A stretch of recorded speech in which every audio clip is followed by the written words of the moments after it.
For Crema Media's Polity, I'm Sane Dhlamini. Former ANC MP and now ADEC leader Dr. Makhosi Khoza joins me to discuss her new political party, African Democratic Change. Welcome, Dr. Khoza.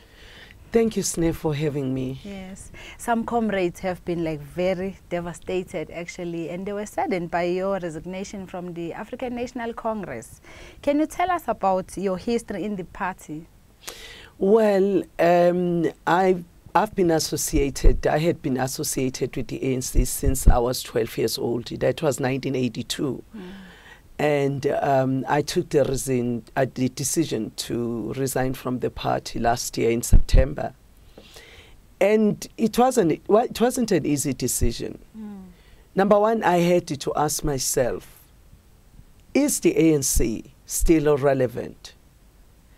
And the conclusion I drew was that the ANC was established in 1912 after the establishment of the Union of South Africa, which was really merging all the British colonies together with some of the territories of the Boers and so forth.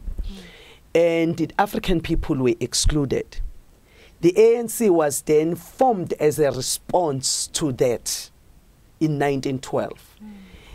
So basically the ANC primary mandate, the reason for its establishment and its mission was to achieve universal suffrage. Now, 1994, we got the universal suffrage. In 1996, we were then able to adopt the new constitution of the Republic, which means that all of us as South Africans, irrespective of our culture, cultural backgrounds, racial, whatever, we are all equal citizens and we are equal before the law. Now, my view is that the ANC has been able to achieve its mission, and part of the reason why the ANC is so riddled with corruption, it's because it's no longer having a mission that it is pursuing, because the mission that it was pursuing has already been fulfilled. And hence it is no longer able to deal with the issues of making sure that they build a true non-racial character of South Africa. They are unable to ensure that the economy grows. They are unable to ensure that corruption is dealt with. And they are unable to ensure that the young people are taking over the organization.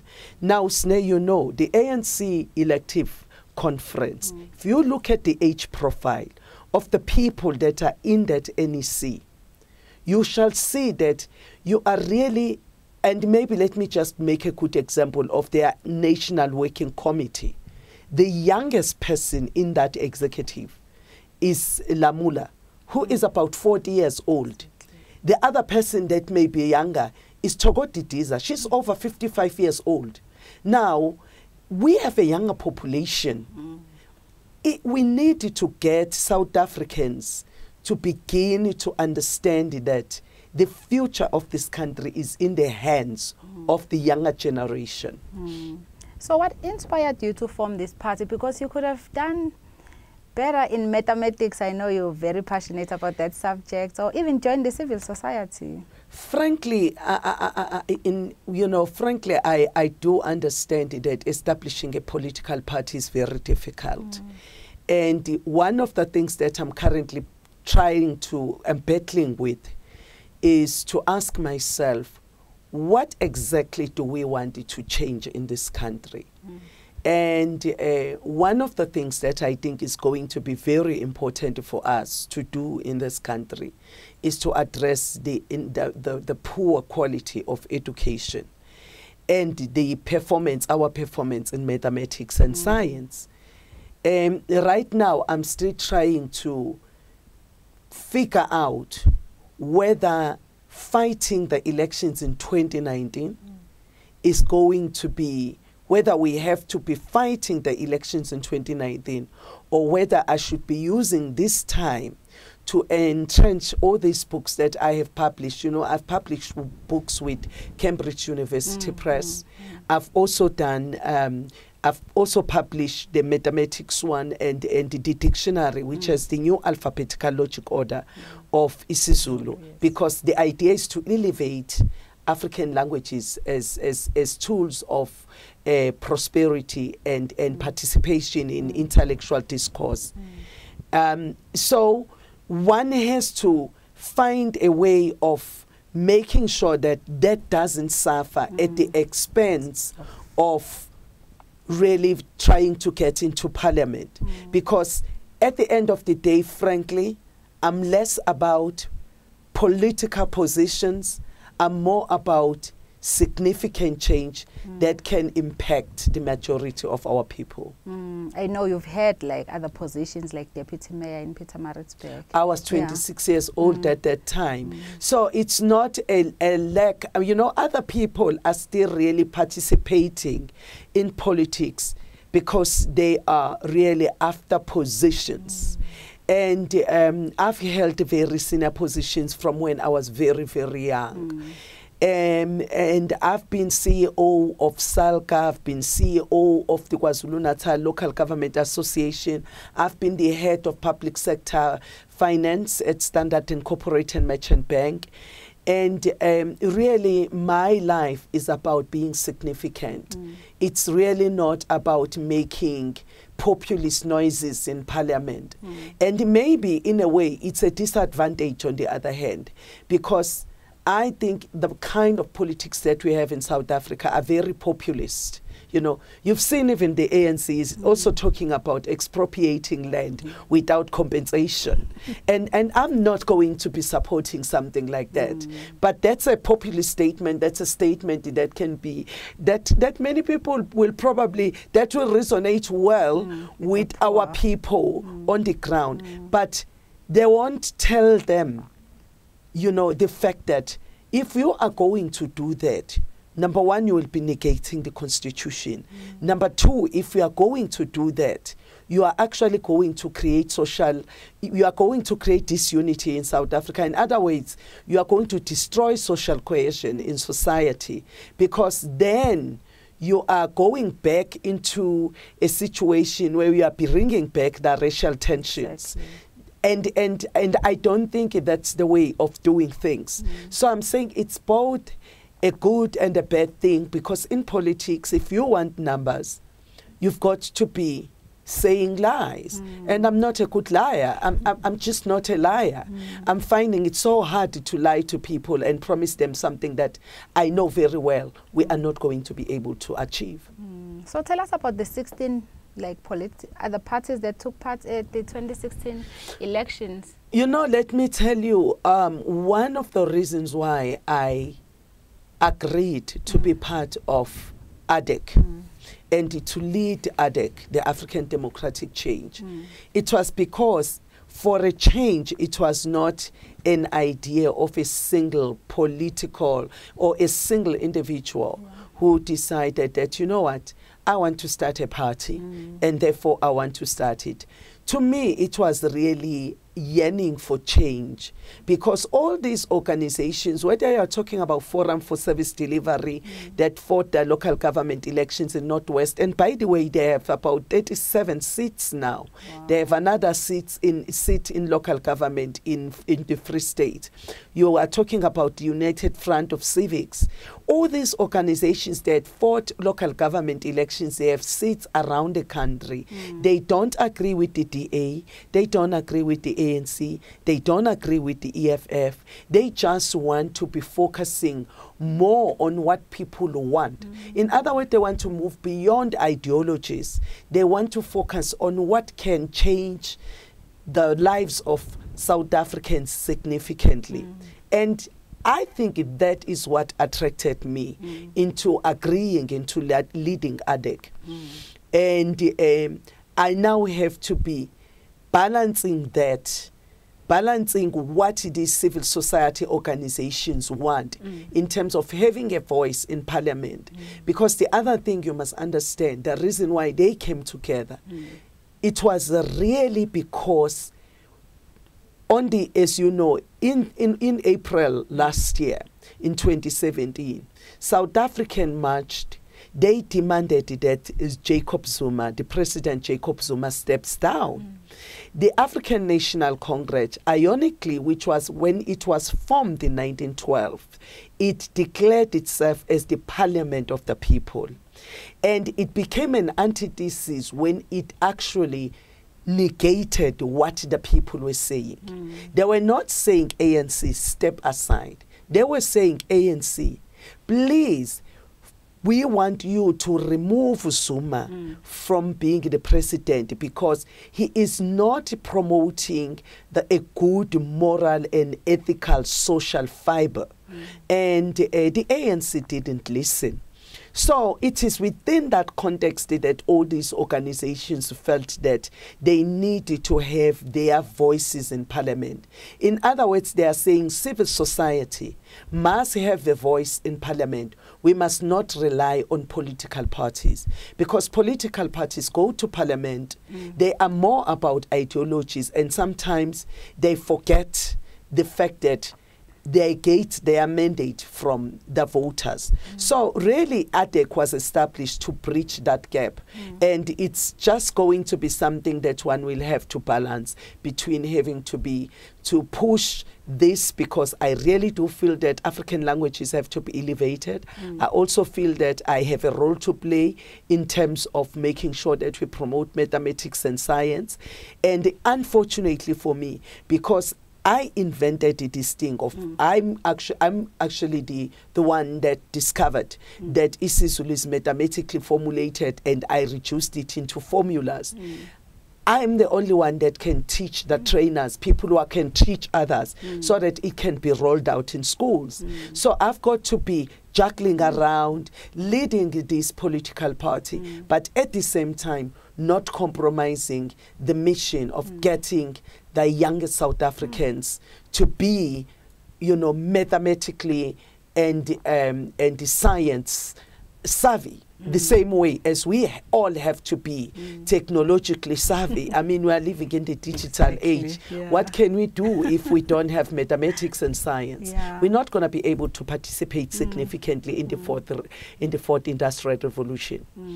Also, tell us about the book that you've written in honor of Oliver Tambo. Well, that book is really the one that is exactly that. I have a book that changed the entire noun cluster system. In isiZulu, other people don't know that if your name is Anele and if your name is Sanele, both those names, they mean the same thing, but they belong to the different noun clusters.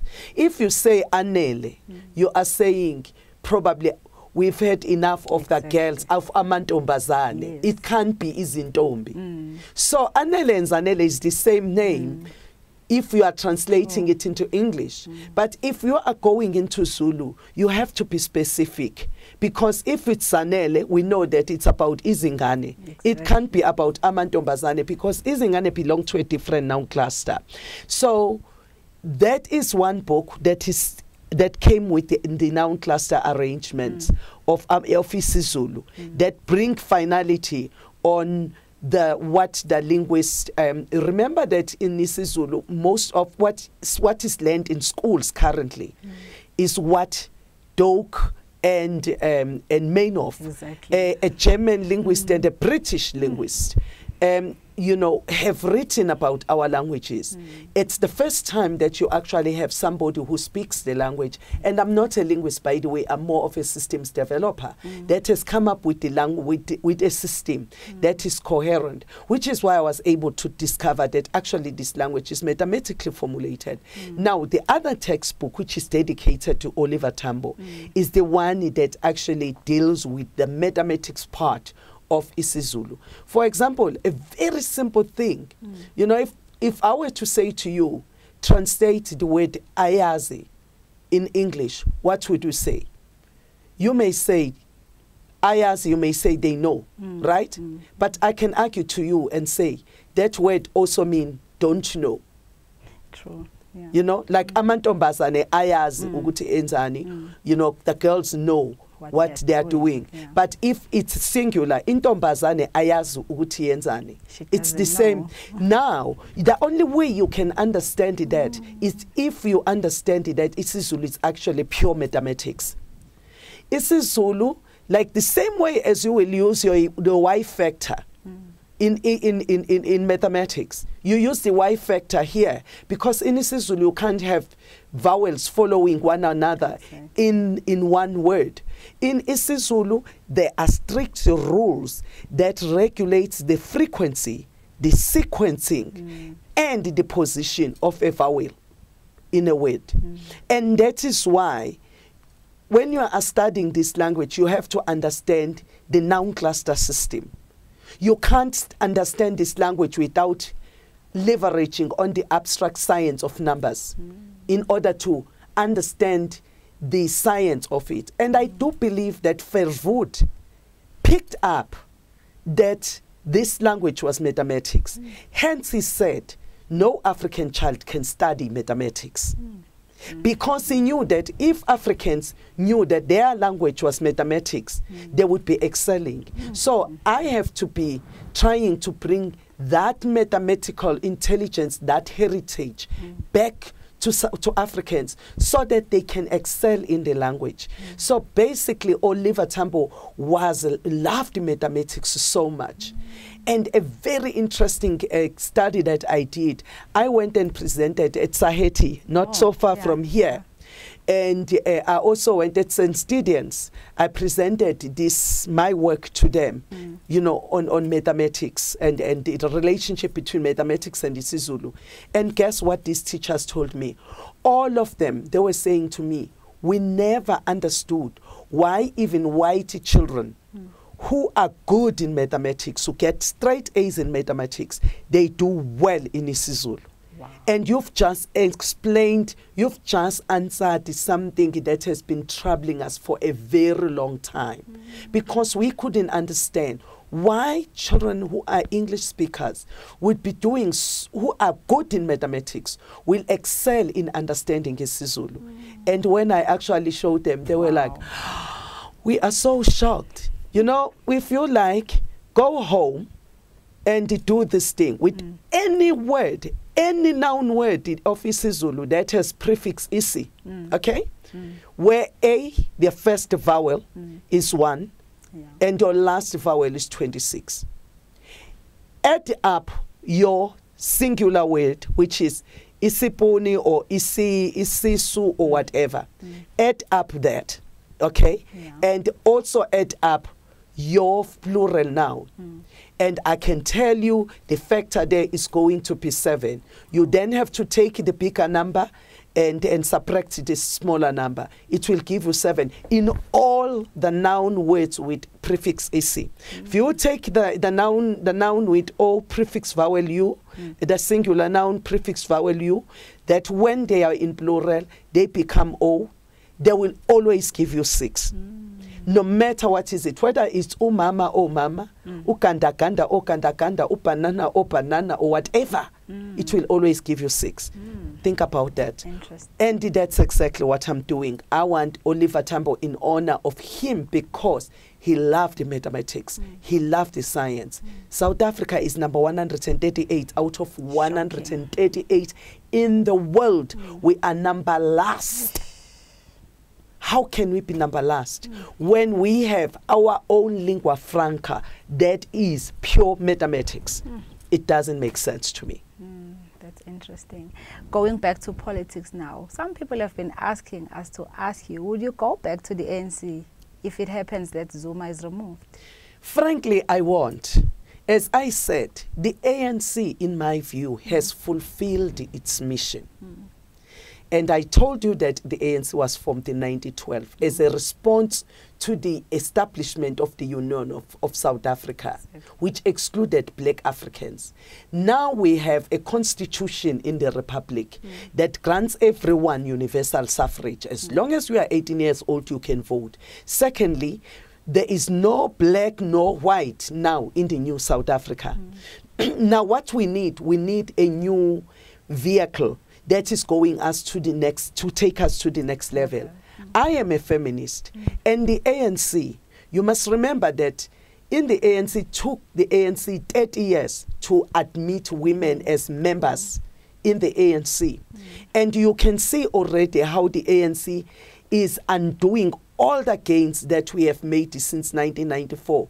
Today, in the top 6, there's only one woman left. And what is hers? She's in a deputy position. So I am saying, as a feminist, I don't believe that the ANC is in the better position to deal with the patriarchal issues in our society. I also think the ANC has lost its non-racial character, and I don't think it will gain its non-racial character. You just have to count the people. How many in the NEC, how many white people do we have there? How many Indian people do we have there? How many colored people do we have there? You have one Indian, you have 2 whites, you have 1 colored.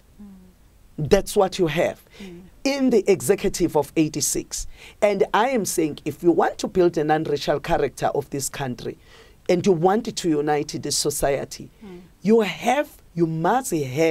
must be deliberate in your plan to reflect that non-racial character of the organization so that everybody feels that they belong. If you don't do that, you are going to perpetuate the racial stereotypes and whatnot, and people will start organizing themselves along tribal lines, along black and white, Indian, and so forth. So I wouldn't go. I wouldn't go back. I think South Africa needs younger generation. The ANC, even if you look at its own executive, it doesn't really reflect our population. I have young people. I'm 48 years old, but I feel like I'm a dinosaur because the majority of the members of ADEC are born in 1984. And we already have a membership of over 20,000. And in that 20,000, over 90% of them are born in 1984. And I think that's the party of the future. And you have Indian, colored, Africans, and so forth. And I think that's what South Africa needs. Thank you very much for your time. Thank you, my love. That was African Democratic Change leader Dr. Makhosi Khoza speaking to Creamer Media's Polity about her political party, ADEC.